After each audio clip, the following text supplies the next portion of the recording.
Bangkok, a growing city of almost 6 million people, produces around 10,000 tons of waste a day, a substantial portion of the 27 million tons generated each year across the kingdom. The amount of trash we produce is also on a rise every year. Although people become more aware of environmental problems now, research still shows that only a small number of people put knowledge into actions. Only 18% of trash actually gets recycled, and only 5% of households compost. With a major waste issue, it is important that we all help to eradicate the problem. Zero-waste lifestyle can be implemented in everyday life to reduce the amount of trash generated to its minimum.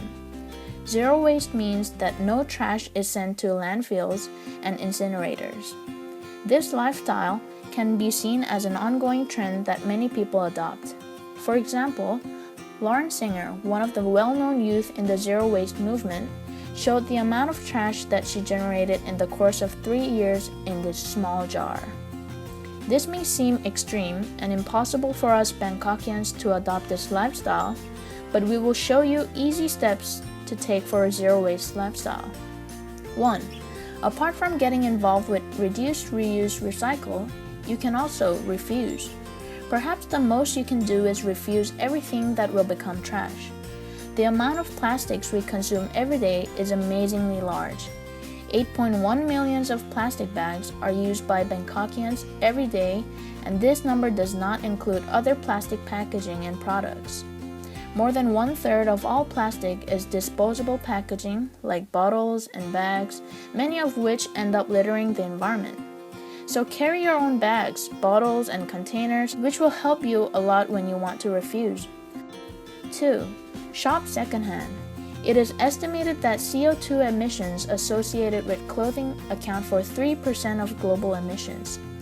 This number includes outsourced production, shipping, washing, and drying.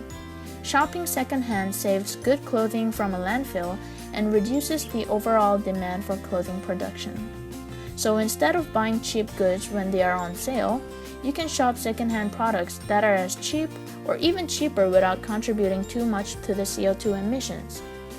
3. Go digital. We are truly in the age of technology, and there's so much we can do with it. Reduce buying CD copies or newspapers. You can subscribe online or read books from your Kindle or computer. Take notes from your classes on your computer and avoid printing the slides. 4. Be physical. Did you know that one push of a button on the elevator is equivalent to turning on 200 light bulbs at the same time? Walking up the stairs will not only give you a satisfaction of saving the world, but it can also keep you healthy. Also, choose to walk when you can instead of hailing for motorbike taxis to reduce the CO2 emission. And if you are more on an adventure side, get a bicycle or dust off your old one and start riding it. And always wear helmets. 5. Compost. This step can be very tricky for us Bangkokians because no one would really want to deal with rotten food, right? It is actually not that difficult. You can do it on your balcony as well. Get a big bucket and balance it with dry leaves and put the food waste in it. That's it. Now you've got yourself a compost bin, and you've also reduced the greenhouse gas emission that comes from landfilling food waste. So these are some of the steps that you can take in your daily life to live a zero-waste lifestyle. It only takes a bit of an effort, but if you care about the earth, it isn't hard at all. Zero waste is the way to go, so start contributing now.